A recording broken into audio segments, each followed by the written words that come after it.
This hearing is to consider AR 16-058, petition to amend the zoning regulations and map Clinton Housing, Inc. At this point, you guys need this? Yeah. All right.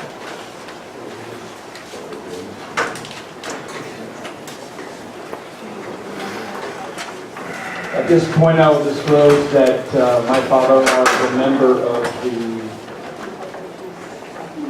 corporation that is the applicant. I have no financial interest in this whatsoever, and I will not be recusing myself. I usually don't vote anyway. So, with that, is there any correspondence? This is correspondence list number 1, received through July 5th, 2016, in reference to AR 16-058, petition to amend the zoning regulations and map, Clinton Housing Incorporated. Addition of section 21.3.2, Affordable Housing District -1, section 24.1.3, two-family dwellings in more than one structure, section 24.1.4, multiple unit dwelling, 24.2.3, two-family dwellings in more than one structure, section 24.2.4, multiple unit dwelling, section 24.3, permitted uses for an AHD-1 zoning district. June 22nd, 2016 letter from Carol Zamansky, DEEP/OLISP. June 27, 2016 letter from John Bousquet, CME Associates Incorporated. June 29, 2016 letter from Richard Roberts, Allen and Sage LLP. July 4th, 2016 email from Dan and Linda Wilkes. And also July 4th, 2016, second email from Dan and Linda Wilkes.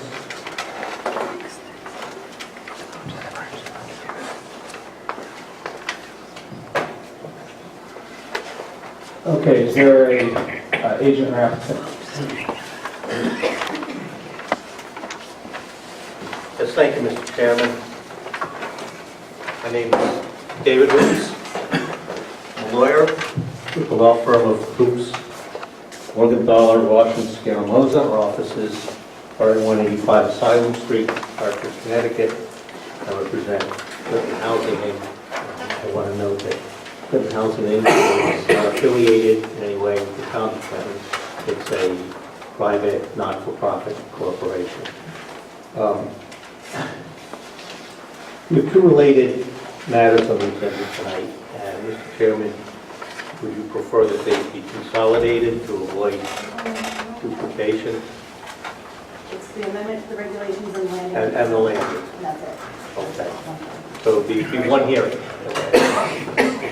The reason we're here tonight is the applicant wishes to develop a mixed income residential project, a piece of property at 8 Liberty Street, which this site plan depicts. I won't get into the specifics of our site plan application. We are scheduled to be on the agenda for next week's regular meeting where we do have a site plan application.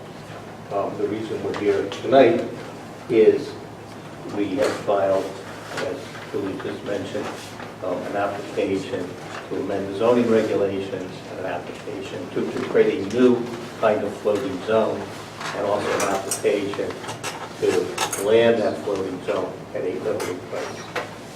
The primary reason why we're seeking a text amendment and to land the floating zone at this site is that we're proposing an apartment building. Apartment buildings with more than 2 dwelling units are not permitted anywhere under the current zoning regulations in any zone, with the exception of apartment buildings that are part of commercial developments. So, as I mentioned, we're proposing to create a new zone that would permit apartment buildings by way of a floating zone concept, and also to land that floating zone at this particular site. Both of our applications tonight, as well as our site plan application that we hope to be heard next week, are made under the section of our state zoning law known as 8-30G. And it's a fairly important part of my presentation. I'd like to take a little bit of time to explain 8-30G. And I'll start with what makes 8-30G applicable to an application, what makes it applicable under statute is if you've submitted an affordability plan, which we have, that meets the criteria of the statute. Essentially, the statutory criteria, that at least 30%, in the case of a rental project like this is, at least 30% of the units have to be rented to households making no more than 80% of the area median income, and also those households can spend no more than 30% of their household income on rent. And we, as I mentioned, have submitted an affordability plan. We actually do a little bit better than the statute requires. That is essentially our promise, our representation, that these will be at least 30% affordable units. And once 30G, I'll call it 30G for short, once 30G is triggered, there are special rules that come into play. And I'd like to summarize those rules. They're fairly important, and essentially they turn the normal rules on their head. Essentially, under 30G, an affordable housing application cannot be denied unless the Commission finds each of three separate things. Number one, that in order to deny an affordable housing application, there needs to be a finding that there is evidence in the record that a denial is necessary to protect some substantial public interest. And secondly, that substantial public interest needs, based on evidence in the record, do not outweigh the need for affordable housing. And under the statute, the need for affordable housing in the town of Clinton, in any town that doesn't have at least 10% of its housing stock affordable, and Clinton is one of those towns, the need for affordable housing is here. The need for affordable housing is essentially given to the Commission as a given. And the third requirement, the third thing that the Commission needs to find based on evidence in the record in order to deny an affordable housing application under the statute is that whatever substantial public interest that is being threatened by the application that does not outweigh the need for affordable housing has to be something that can't be fixed by some modification or change to the application. And that significantly changes the normal rules. In a normal application, in a normal non-30G application, the Commission can deny an application for any reason related to public health, welfare, or safety. It doesn't have to be a substantial reason. It doesn't have to outweigh the need for affordable housing. It doesn't have to be something that could be fixed or addressed by modifications or conditions. So essentially, as I mentioned, in a 30G application, the normal rules are essentially flipped on their head. So with those special rules in mind, I'd like to now turn to what it is we're actually asking for. So, and here, get that microphone. Yeah, I'm sorry, I apologize. What we've done for the sake of consistency is we've borrowed from the floating zone concept that's already in your regs. We've made some changes. This is a special type of floating zone that we propose, and the name we picked for it, there's no magic to the name, is Affordable Housing 1, or AH1. So that's the new regulation that we're proposing. And the way the new regulation would work, there would be a floating zone that would only apply under certain fairly limited conditions. Number one, the application would have to be an application for an affordable housing project as defined by 30J. Secondly, it would only apply in the R10 to the R60 zoning districts, which means it wouldn't apply in the R80, it wouldn't apply in any of the commercial, industrial, or any of the other non-residential zones. And I apologize for tending to move the microphone away from my mouth.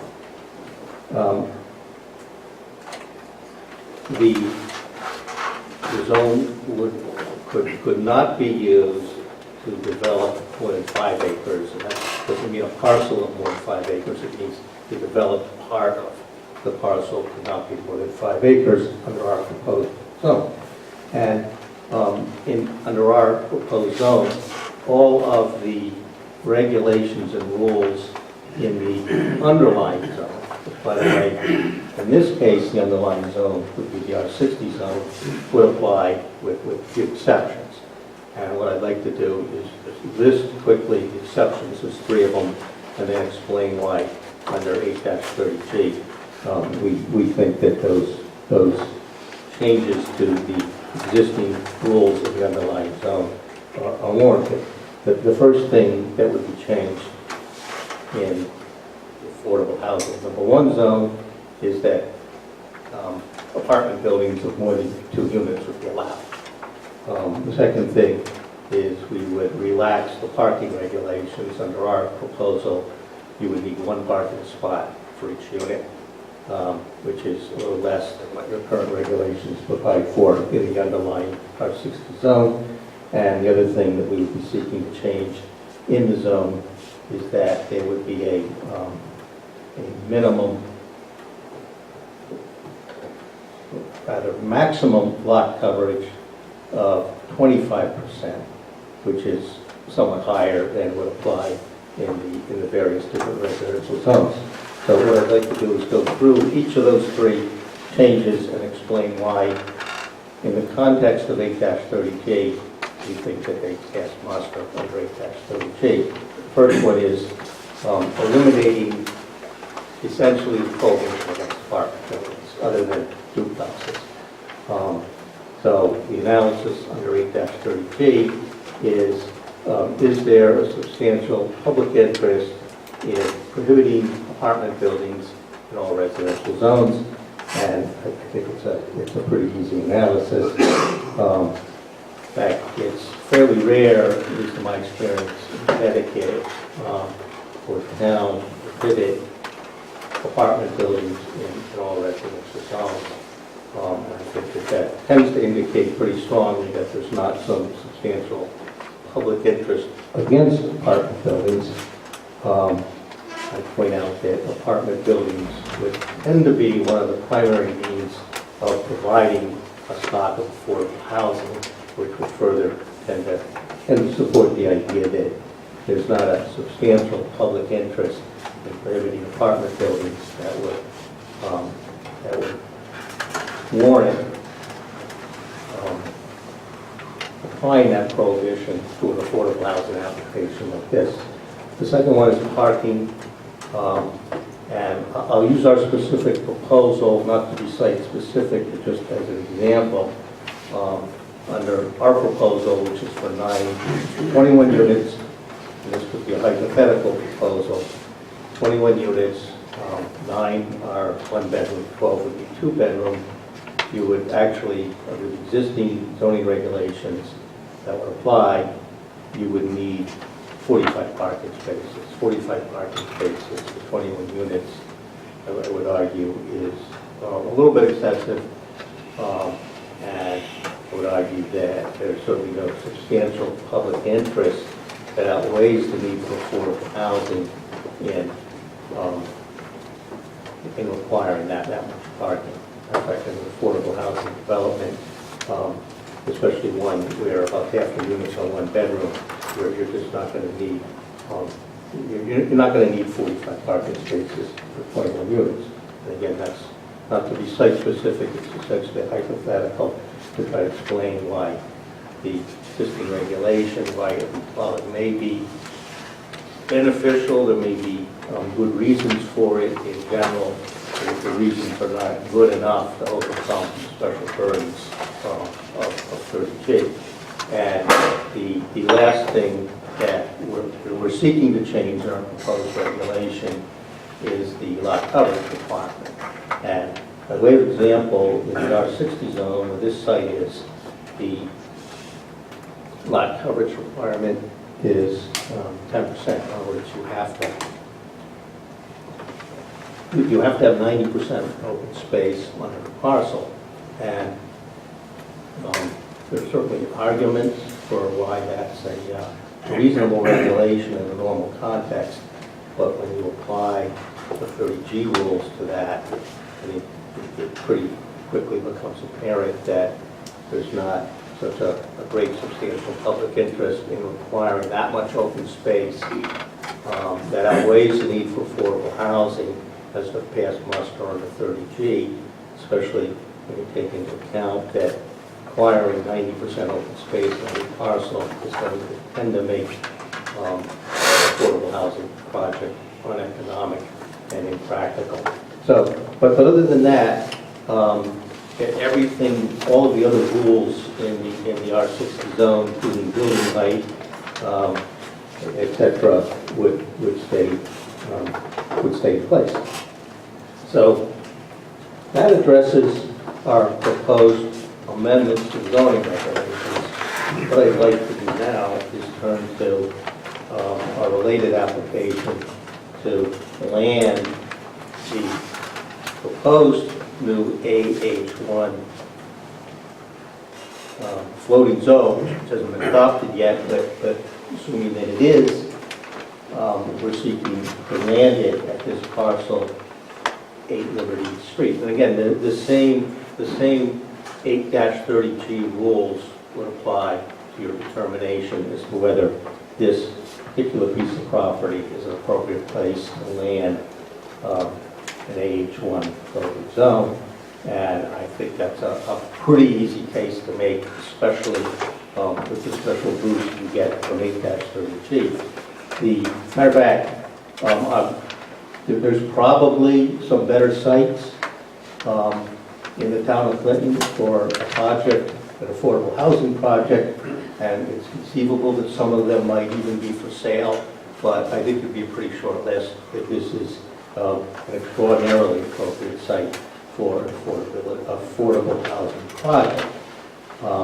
The impact on the neighbors of an apartment building is mitigated by quite a number of factors.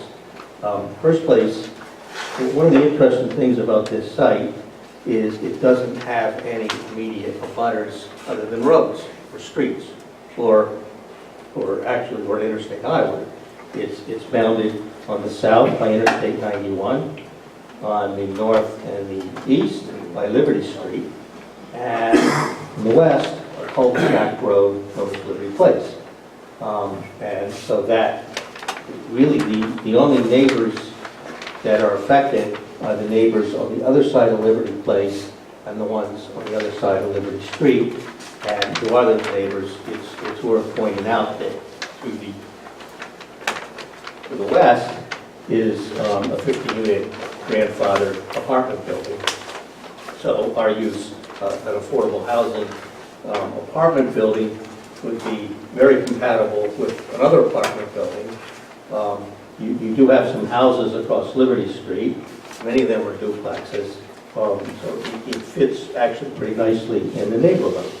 And one of the really beautiful things about this site is that even though Liberty Street is a busy street, and putting a curb cut onto Liberty Street would arguably be problematic, we don't have that problem because we have the luxury of having Liberty Place, which is essentially a driveway.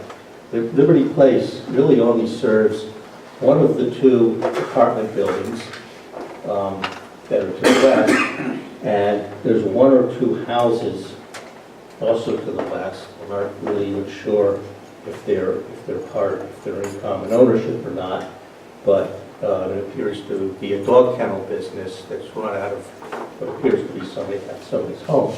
So it's it fits into the neighborhood pretty well. It's served by city water. We've had it perk test. It's suitable for septic. And again, especially when you consider it in the context of 8-30G, where in order to deny the application, there has to be some problem with this site that's so great that you could find, based on evidence in the record, that it does violence to some substantial public interest that's so great that it outweighs the need for affordable housing. It can't be fixed by any changes or modifications.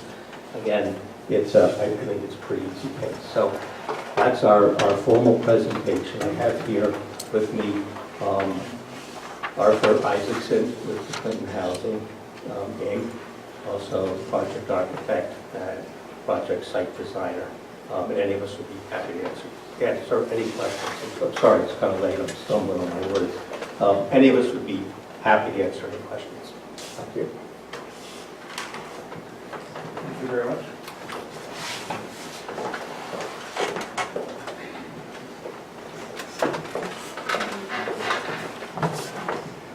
Would anybody here like to speak in favor of this application?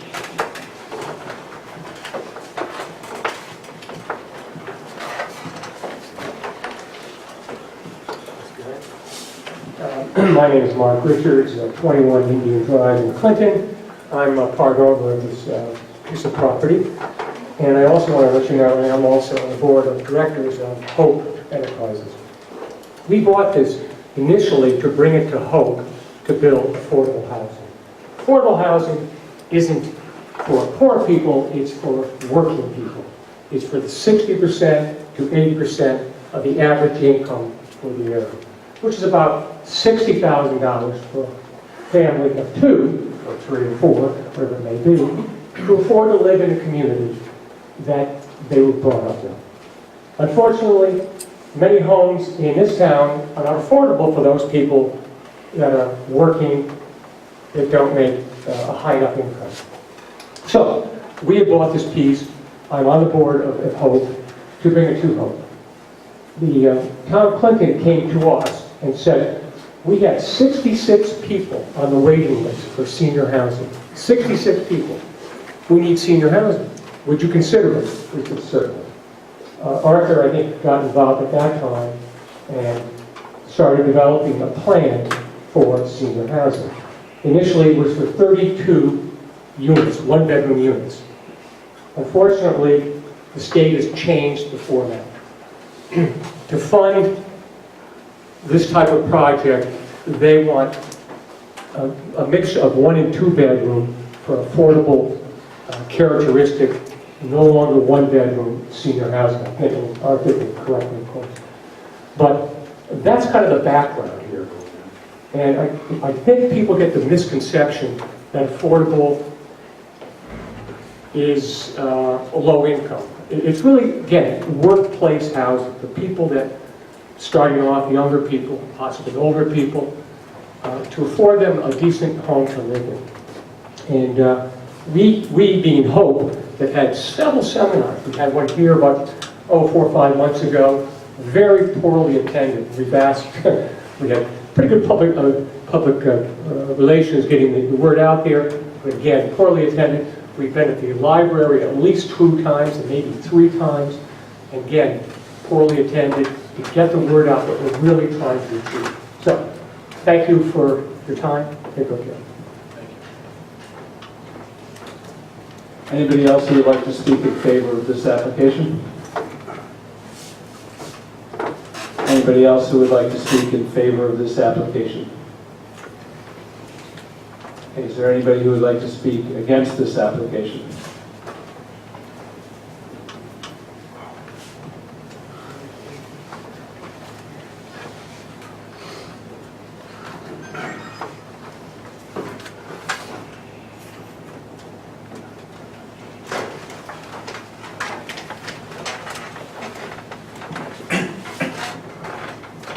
Vincent Semino, 26 Old Mill Road.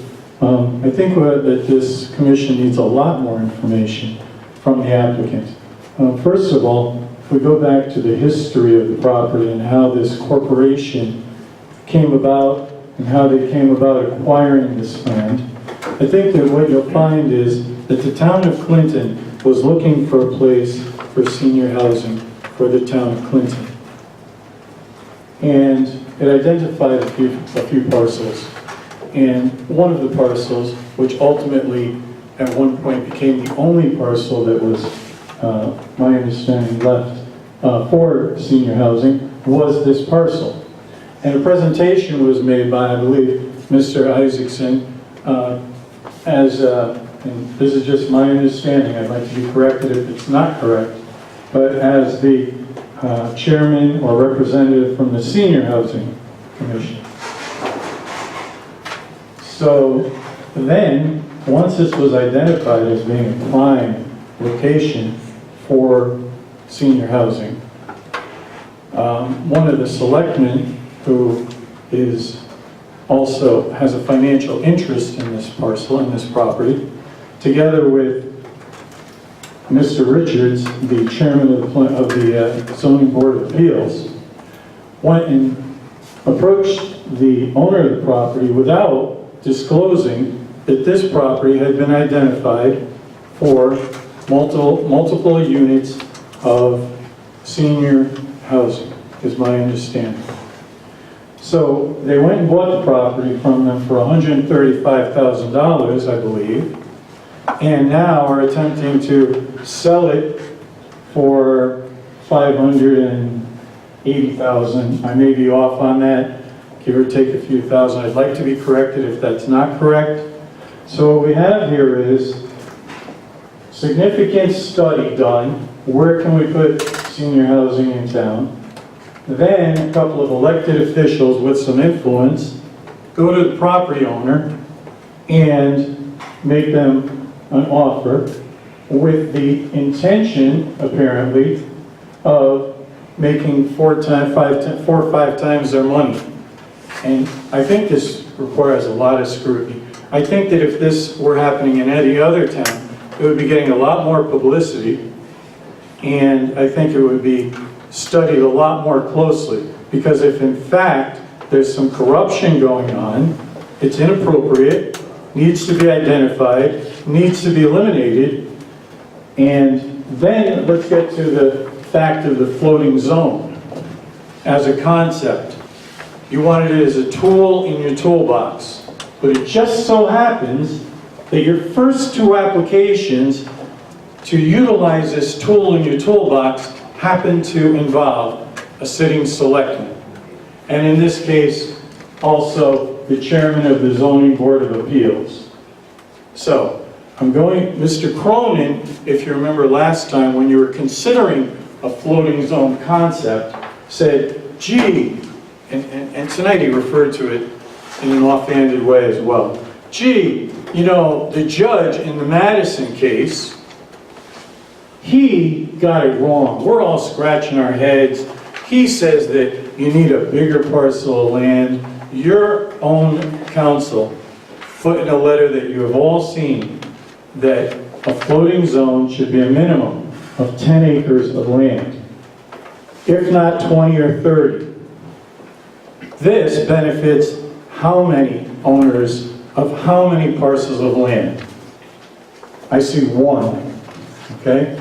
So spot zoning, historically, the reason why it's illegal is because people tried to utilize it for financial gain. They would use this concept and they would spot zone a particular parcel to benefit particular individuals. I think you owe it to yourselves and the community to find out what the history of this is. How did these 2 elected officials acquire this property? Did they tell the seller of the property that they approached that in fact it had been previously already identified as being an ideal multi-unit site? I think as elected officials they had a duty to do so. I hope you agree with me. And I don't think that any parcel this size should be used for a floating zone concept.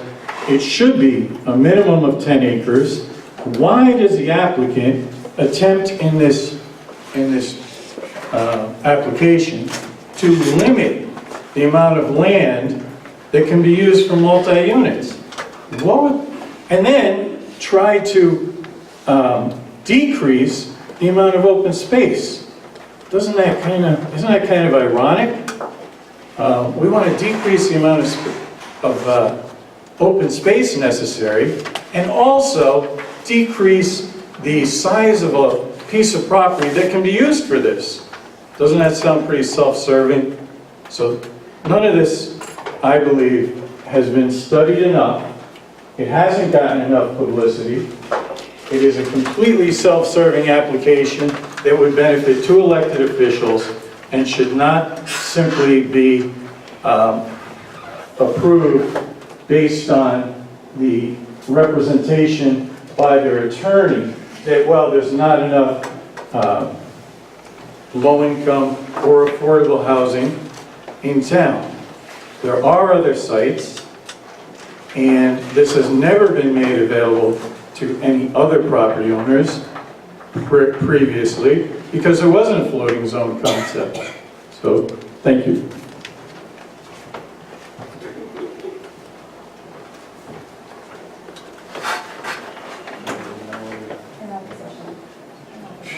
Didn't even know where we were. Anybody else in opposition? I have a quick, can I talk sitting down? I can bring it right to you.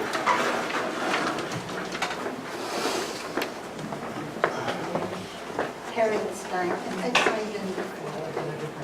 Okay, thanks, Harry. Okay, I have a question. Is there going to be, I have a question. Is there going to be any density control of the population of this project? It's going to be essentially one-bedroom units with a few two-bedroom units. But how many people will be moving into these units?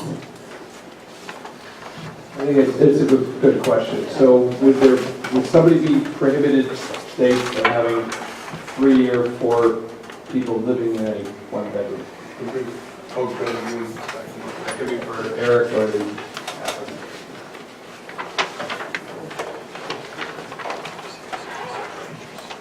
I can't answer. May I have a moment, Mr. Chairman? Remember the mic's on.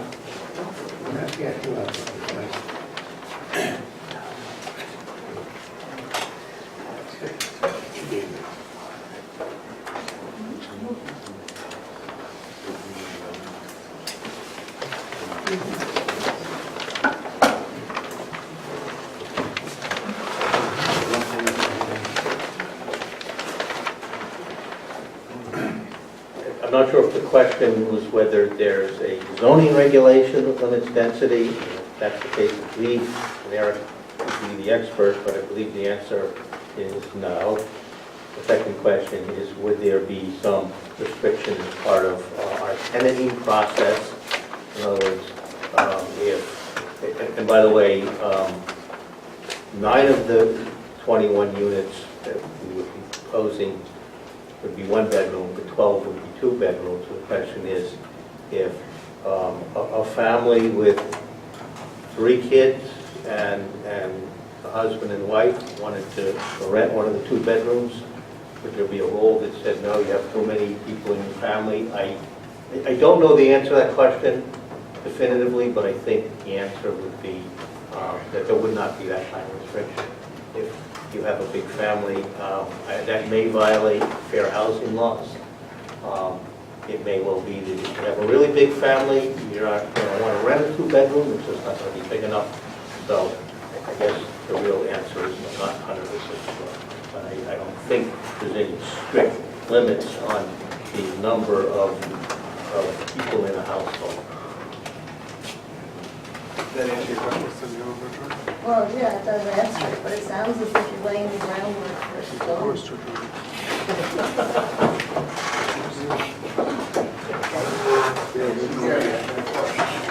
Is there anybody else who would like to speak in opposition?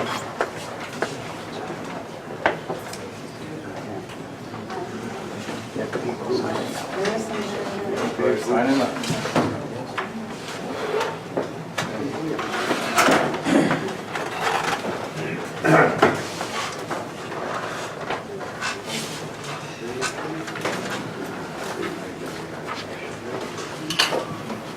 Cameron Vickers again from 10 Spencer Hill Road here in Sutton. I had heard something about state funds being available for affordable housing for this project. Could you address that? I heard something about $8 million. Is that? And also, are there any municipal funds that are going to be used for this project? I'm not really sure we would be looking at that as a commission. Would you like me to respond to that, Mr. Chairman?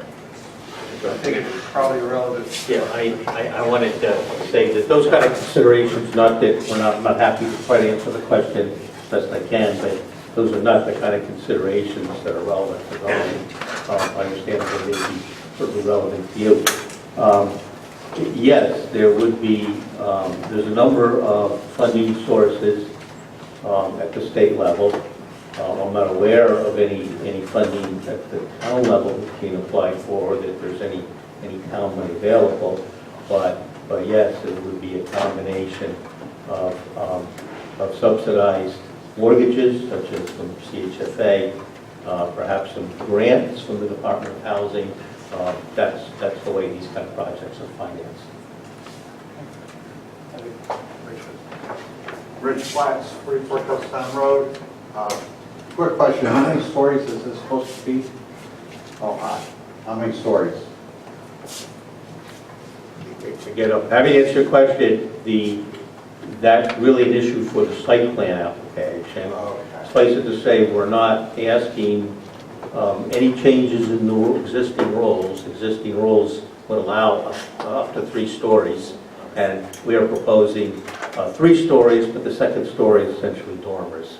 So it would be a 3-story building. I just have one other question. How would it affect the traffic on Liberty Street? Because it's hard to get out of Liberty Street as is. Again, that's a site plan issue for next week, hopefully, but we do have a traffic report. It's in the file. Traffic engineer concluded the sight lines are excellent. There's not going to be a problem getting out, and that the traffic generated by this project is so minimal in the scheme of things, it's not going to have any effect on the functioning of any of the adjacent roadways or intersections.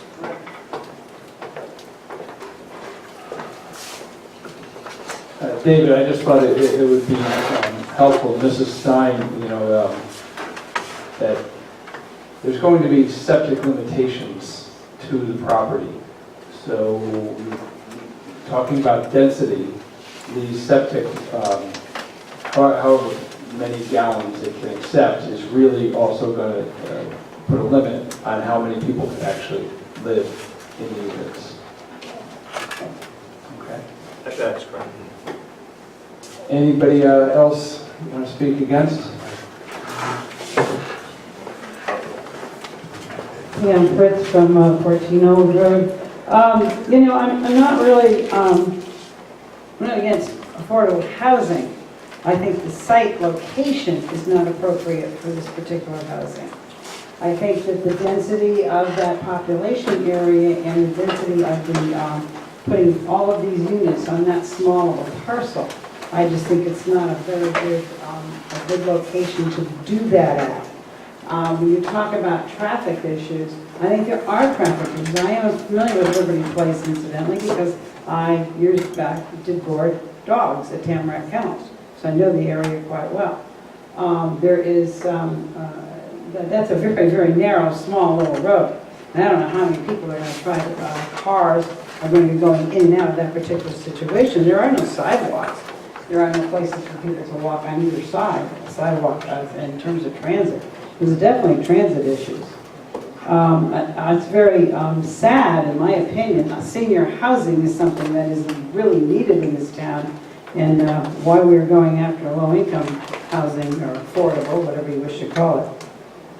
As was mentioned previously, yes, I am concerned with the density of the living, how many people will be living per unit. Does this building, I have seen a picture from the design review. There is a picture of the structure. It looks to be a pretty large, pretty dense 3-story structure for sure, if that's the unit that's going to be built or proposed to be built. I do not know, I think that this has to be looked at very carefully too, to see if it follows the town plan of conservation and development. Is it going to demolish any of the neighborhood aesthetics that are there at that particular location?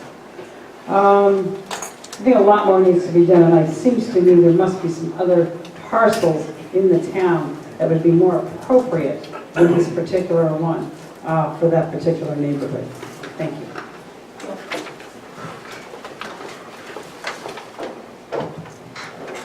Anybody else in opposition?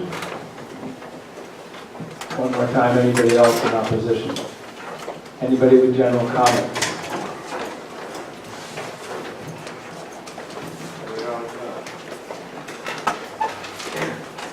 I just want to correct the record. Mr. Semino made another delusional comment. He's made this comment. Watch your language. You understand what delusional means? Don't be calling me names. Mr. Semino. Mr. Semino's made He's comments. not allowed to. Mr. Semino. Mr. Semino. Mr. Semino's made comments in the paper that I'm owner of the CVS or proposed CVS. I have no ownership, never had any ownership. He can't make that comment. He's made the comment here this evening that I knew that this site was considered for senior housing. Absolutely not. We had no idea it was for senior housing. In fact, the senior housing didn't know this site was for senior housing. This site was brought to John Giannotti by a real estate agent for the estate. We didn't go to any old lady and talk her into it. The estate went to John. John took it to me. I was involved with Hope. Said it's a good application for affordable housing. Didn't with that before, never happened before. You can ask Mr. Isaacson, he can tell you, he's been involved with senior housing longer than I have. You can talk to Willie Fritz, he's been involved in this long before me. So I'd like to correct the record. Thank you, Mr. Bousquet. Next. General comments?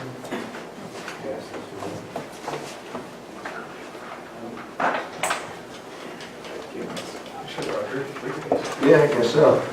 Anyway, it's been said that those who don't know history are doomed to repeat it. I think Mr. Kravitz may be the only person that was here when we had the problem with Lisa McDonald and Cynthia Watts. I don't think anybody else. So maybe Tim was. Yeah, Tim was here. What Mr. Bousquet and Mr. Richards may not know, simply by being a relative, even without the benefit of some financial interest, that can be considered a conflict. And it could end up being an ethics violation, which is very embarrassing, and ultimately led to both of these parties not being really qualified to run for office again. I don't think the RTC would renominate them. I doubt if the DPC would. So I just warn you, I think you should be aware that it would be in your best interest to recuse yourself. I doubt, and I certainly was in the case of McDonald and Watts, that it would not have made a difference in the outcome of the decision, but it certainly made a difference in the outcome of their reputation. So that's just my word to the wise. Now I've had some material passed around to you. Mr. Semino referred to some things, and I think it's probably pretty good to actually get a look at the timeline of what has occurred here. I didn't get the attorney's name, but I think... Can I get a copy, sir? Yeah, they're passing them around, but this is my only copy You here. handwritten? No, that's, I think he wants to... Which document we go to? I think there were 14 of each document. He can get one of the whole thing. I don't know if there's one left. I'll make copies for you if you'd like. Anyway, but there's a timeline that's attached here. I'm sorry, I didn't get your name. David Hoops. David Hoops. Mr. Hoops indicated that this is a private 501c3. And as you can see that the genesis of this looks like it goes back to January of 2012. when Mr. Isaacson hired Brad Scheid, I believe, to evaluate sites in particular Camp Line. If I'm not mistaken, according to the minutes of the Senior Housing Committee. And then on February the 7th, the Clinton Senior Housing Committee votes to establish a nonprofit with the Clinton Housing Authority. And then on the 27th of April, John Giannotti purchased the Liberty Place property from Bruce and, I gotta get the land, I got that out. Bruce Johnston for $135,000. And then on the 30th, John Giannotti registers 8 Liberty Place LLC with a state, and with John Giannotti and Mark Richards are listed as members. On June the 15th, John Giannotti transfers 8 Liberty Place to 8 Liberty Place LLC. John Bennett registers the Clinton Senior Housing on August the 22nd of 2013. John Bennett, by the way, I think most of you may know this, is also the town council. He listed no members of that LLC. Mr. Isaacson applied on December the 29th of 2014, applied to the Department of Housing for a loan of $288,000 for pre-development for Clinton, importantly senior housing, and says in that application that he has a sympathetic seller of 8 Liberty Place, and the property, and cites a property site cost of $640,000. Seems like a pretty nice profit there. Isaacson petitions to change the zoning regulations for a floating zone on April 22nd of this year for affordable housing, not indicating, and now I guess we understand that there was some changes. Mr. Carr, I'm going to stop you right there. None of this is relevant to the Planning and Zoning Board. None of this, I'm not going to hear it. I think you have a conflict of interest. I am not. I think you have a conflict of interest. I think you need to have another chairman. Mr. Carr. Okay, I just want to, just for the record, Mr. Bousquet, or Mr. Biscuit, I believe, has, I think he has a conflict of interest. You have a conflict of interest. Mr. Carr, please respect all the people in the room. This is irrelevant. We are not going to hear it anymore. Okay, finally, Mr. Carr, if I... You can't stop me. I can stop No, you you, and I cannot. just did. Because you have a conflict of interest. You have no business. If you would like to wage an ethics violation... Okay, I will. on me, you do. Challenge me. You I challenge me. just did. Okay, good. And you know that I will. Next, please. All right, you know what? This is getting out of here. It really is. No, the whole thing. Let it go. Next. I'm Sandy Allen. I live at 15 Hubert's Way in Clinton. I just have a little question now. I serve on the DRB, and when this was presented to us, it was 32 units. Now, I think the number of units has changed, but the number of bedrooms seems to have remained the same. I don't think the amount of parking is right, which sort of goes to this lady's question about the density. I think, if I heard right, 45 parking spaces for 32 units it concerns me. Maybe I didn't hear it right, so. May I? Yeah, it originally was 32 units, it's 21 now. But bedrooms are, some are 2 bedrooms, right? Yeah, well, originally it was going to be 32 one-bedroom units. Now it's going to be 9 one-bedroom units and 12 two-bedroom units. So that's, it's roughly the same number of bedrooms. That's what I said. Yeah. Right. But the I don't parking... think 45 spaces seems right for that amount of No, units. 45 is what would be required under the existing regulations. Again, this is more of an issue for And the you're site providing plan. how many? We'll be proposing 21 21 parking spaces? for 21 units. That's one space. So you've got working people, I I'm know a lot of sorry. working I'm people sorry. that have 2 I'm cars. sorry, I misspoke. 32 parking spaces for 21 units, I misspoke. It's still parking. That's an issue for the site plan. Yeah. All right. What about visitors? Next, Mr. Wilson.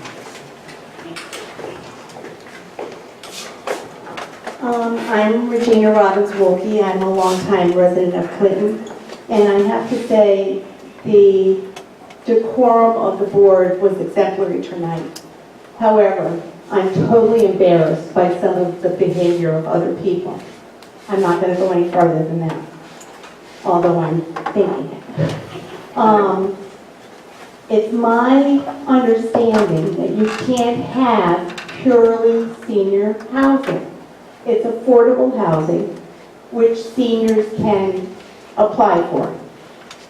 45 years ago, my father and my uncle, and Mark probably remembers this, proposed affordable housing behind what is now Job Lot. And that's when HUD had funds. They dried up mid-project. The next unit of affordable or senior housing is Glen Haven. As was stated before, we have, and I'm on the board for senior housing, we have a waiting list of about 6 years. The only way you can get into Glen Haven is if somebody passes away. It's pretty sad. The area of Liberty Street, I've lived here all my life. It's near downtown. It's been researched very, very carefully. And I put total faith and total trust in this project. And I hope that there's more politeness in meetings in the future, because I was embarrassed tonight. That's it.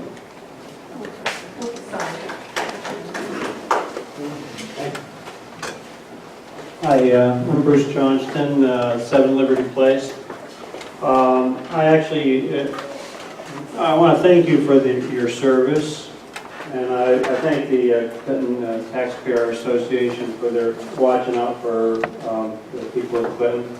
I just want to set the record straight that Lynn and I voluntarily put the property up for sale, and we had several offers, and John Giannotti was the offer that came in close to what we wanted. So I just wanted to set the record straight that we voluntarily put the property up for sale. It was our decision to go forward with that.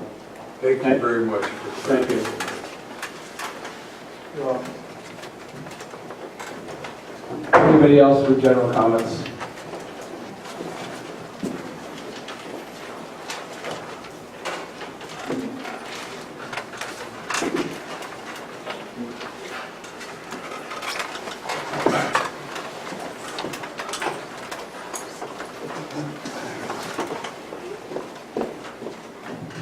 Hi, I'm back.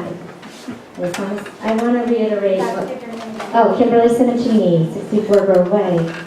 I just want to reiterate what Mrs. Wilkie said, who was my teacher and my sister, that I believe that this project is good for our town, and I'm sad to see that people believe there is some conspiracy, because if you want to trust some people in this community and know that they're doing good things for our town, that would be Mark Richards and John Giannotti. There's nothing underhanded about it. It's going to be great, just like everything else they've ever done. So everyone should support it, and they should not be so negative about it. Any other general comments? One last time, any other general comments? And with that, I'm going to close the public portion. And I'm going to open it up to commissioners. Do any of the commissioners have any questions for the applicant?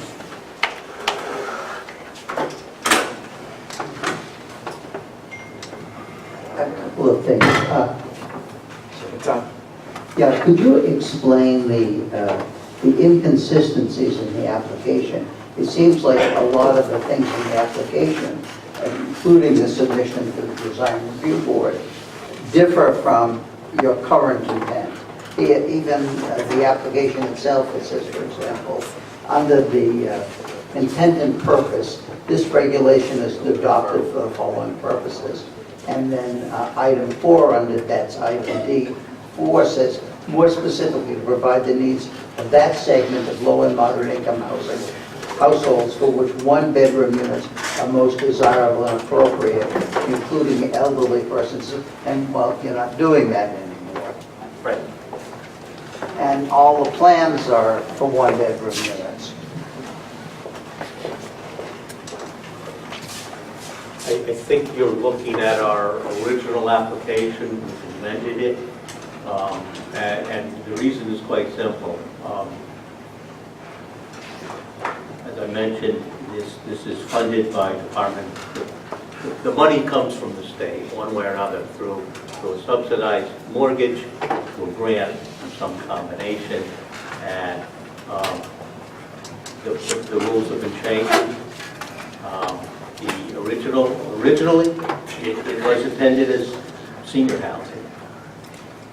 And I think it's still likely that seniors will live there. The rules that we need to live by do require us to give precedence to people on the Clinton Housing Authority waiting list for seniors.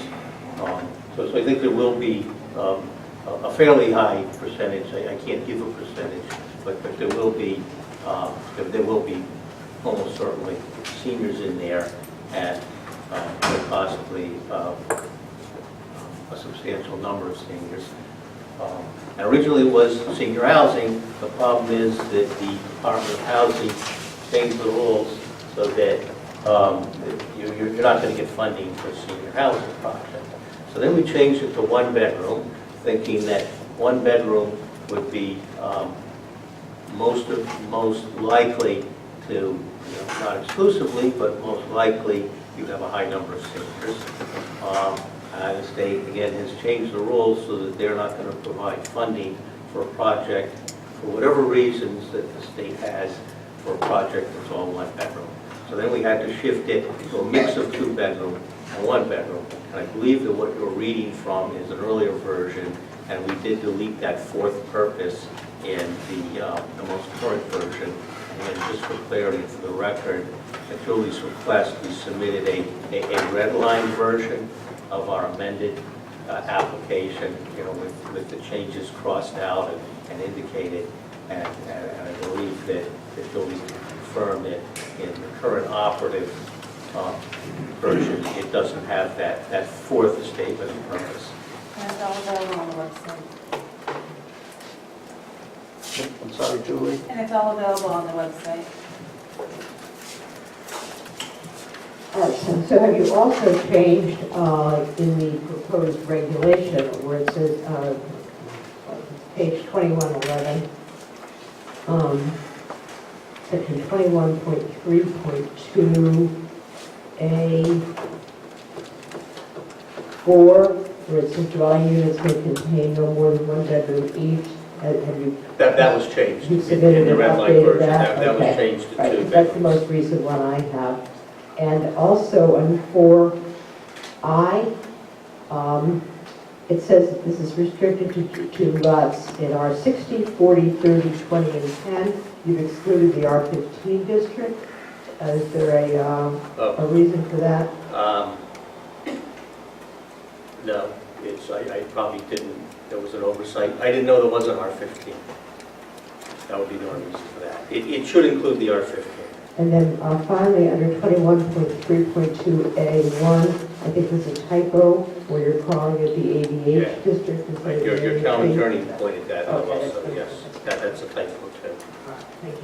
And I would ask that those 2 typos be, well, the A15 was just, I wouldn't call it a typo, it's just an oversight on my part. And R15, it should include R15, and the typo where it said, where it said ADH rather than HD, that should be corrected. Any other questions from the commission?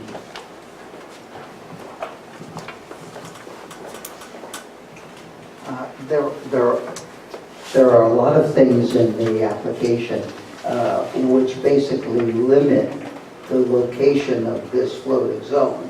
For example, maximum of 5 acres. Where does that come from? What's the logic of applying that to this floating zone? I understand your lot is 5 acres, but why should the maximum, Maybe I have the microphone. what's the principle? Sure. One of the speakers mentioned that, and I wanted to mention a couple things. First place, there's no limitation on the size of the lot as written. There is a limitation to the developed portion of the lot being no more than 5 acres. And our lot, by the way, is about 3.24 acres. And the only reason I put that in is, as far as we're concerned, you could eliminate that. The only reason I put that in is I thought that the commission might want to limit affordable housing projects to relatively smaller scale projects that could fit on a 5-acre developed portion. But again, that was just me trying to anticipate what I thought you would want. But as far as we're concerned, there could be no limitation at all on either on the amount of developed land, and we'd be perfectly fine with that. But I would think you don't want it, if you were to have a large development, whatever size, but a substantial development, say, let's say 10 or 15 acres, you wouldn't want to have the affordable housing as necessarily separate buildings and a separate development. You want it integrated, more integrated into. Yes, I 100% agree. That's definitely what you would want. And B, there's no way you would ever get the funding if the affordable units were in any way segregated or in any way different from the market rate units. So you would have to do it that way. You would have to have them mixed in so that they would be completely indistinguishable from each other. One other question, the town plan of conservation and development endorses the concept of affordable housing, but it also endorses that it should be proximate to Route 1 or transit-oriented development. This is not proximate to Route 1 or transit-oriented development. And wouldn't it, if you're going to establish a floating zone, wouldn't you at least want to encourage the location of those zones in areas where there are options other than private automobile ownership? And you are building in an area where people, if there's, very likely, if there are 2 working persons in the household, they're going to need 2 cars, just given the nature of the distribution of work. My recollection, and again, my memory might be faulty on this, of the plan of conservation and development is that there is mention of a transit-oriented development. I don't think it goes so far as to say that it has to. And I would note that your own planning consultant said, and I'll quote what he said in his letter of June 27th, there's no question that the plan of conservation and development is strongly supportive of increasing opportunities for affordable and mixed income housing throughout Clinton. He used the word throughout, and then he cites pages 91 to 100, and he says that highlights the support. So I believe that there was mention of transit-oriented development in the context of affordable housing, but it really would run counter to the idea of providing support of affordable housing to limit too strictly the areas where it could be located. Because affordability is a function of more than just rent. It's a function of access to work and the cost of access to work. And if you're in a location that is predominantly automobile-based, that's how people are going to have to get to work. And that's an affordability factor. I understand that is a very valid point, but I think it is the reality of life in a suburban community like Clinton that is very difficult to define. It just is. I'm not saying it can't be done, but that's just the reality. So how, you're gonna have enough parking, like everybody's gonna have, if the one bedroom apartment, you're gonna have 2 cars. Well, I'm just I saying, think a and lot the of... 2-bedroom apartments, they're gonna have 2 cars. Well, I mean, there's no way around it. A husband and wife, the guy goes to work, the wife needs a car, they all got them. They don't have to be $100,000 cars, but they're all gonna have cars.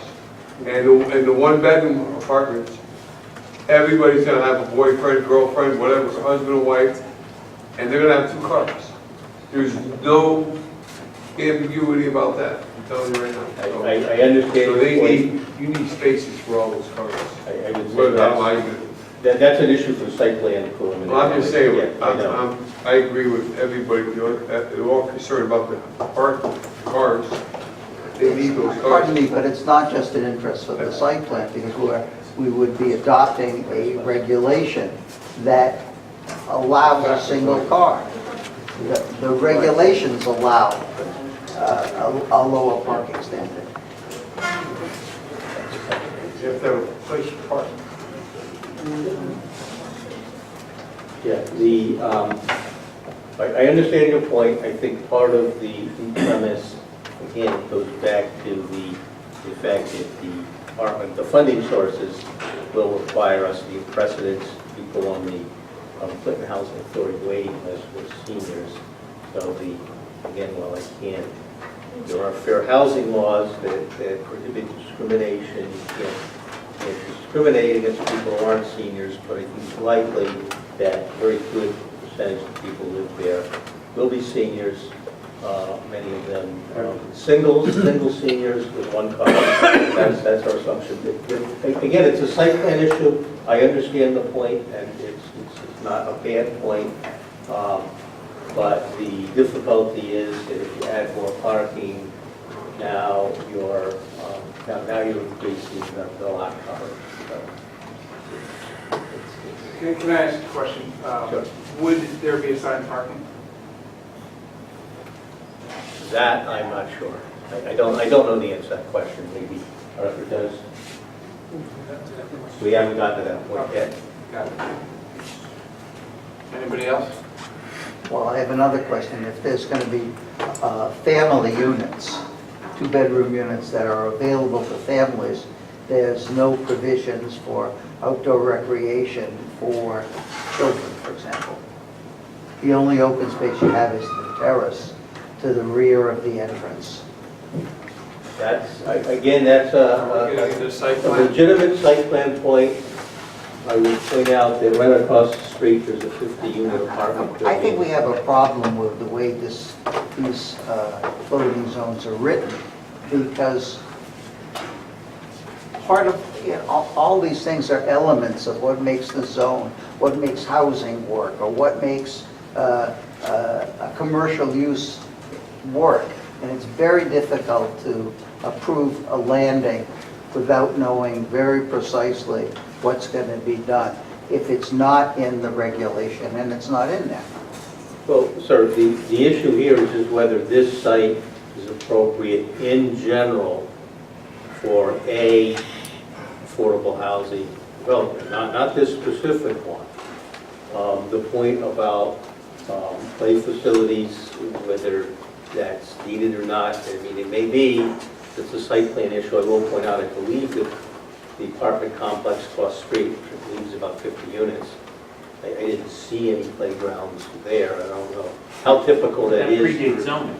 No, I realize that. I'm just not, and again, it's a question, and I don't know for sure. I'm not sure how many 21-unit apartment buildings have a playground on site, but I mean, certainly if that's a condition of a site plan approval, I don't really see that being a major problem for us. I think we all need to, it's 11:30 tonight, we're getting into site plans, which is going to be a whole other hearing. That's a whole different thing. They also, just to put on my CEO, this is a former attorney hat here. this is an 830G application. Under 830G, any concerns of this sort have to outweigh the town's need for affordable housing and cannot be addressed by conditions of approval of the application. So regarding the zoning application itself, they only are applying for text because it was my suggestion, the attorney for the town agreed, that under 830G, they are supposed to propose text that will allow them to build what they need to build. They don't need to go any further in their application than to just allow them to build what they need for their application. If you would like to make it more broadly encompassing, the commission can do that. That is not the applicant's obligation under 830G. On the site plan side, the issue of parking spaces, traffic, of recreational uses have not been held to outweigh the need for affordable housing. The only issues that have been held to outweigh the need for affordable housing are safety and welfare, and that is narrowly defined to mean issues such as fire, such as emergency access. There's a very limited perspective that the commission has in reviewing affordable housing applications. And again, to the extent that any of these changes, any of these concerns rather, can be addressed by modifications to the application, it is the commission's obligation under the statute to make those changes by modifications rather than potentially deny the application. So please keep that in mind going forward with the affordable housing statute. I remember that guy who's here told us, you're exempt from a lot of stuff. I didn't think they were exempt from the parking issue. They're exempt from everything. Okay, so we're kicking a dead horse. Mr. Chairman, will I have an opportunity very briefly to address a few of the things that were said? Be very, very quick. As long as it's not site plan. It won't be site plan. You got exactly 1 minute. 2 minutes. I'll be very quick. We're out of here. I did want to mention in my original remarks, again, picking up on what Eric just said, that in an affordable housing application, you can file an application that violates some of your rules. You can do that. We, again, with guidance from Eric, and also because we think it's the better way to do it, we chose not to do that. That's why we're here tonight. We chose rather than, we could have just gone right to the site plan application, which would have violated several regs, and we could have said under 8-30G, it doesn't matter. I personally think, and I think it's Eric's view too, that it's more consistent with traditional planning concepts to ask you to change the regs first to accommodate what we want to do, even though we don't really have to do that. So that's why we're here tonight. And the last thing I wanted to say is one of the speakers made a comment, how do we know that Clinton has a need for affordable housing? This is how we know. By definition, under the statute, if 10% or less of your housing stock is not affordable, you have a need for affordable housing, and the Department of Housing is a website that you can go on, and it has a statistic for every town, and the statistic for Clinton is 2.3% of your housing in the town of Clinton is affordable as defined under the statute. So it's not just me saying it, there's a basis for it. Thank you. Somebody like to make a motion to close the public Bring hearing? over the motion closed. Everybody wants a second. Eddie and Carl? Is Carl? Yeah, Carl. Any discussion? Nope. All in favor? Yep. Opposed? Abstaining? Motion carries.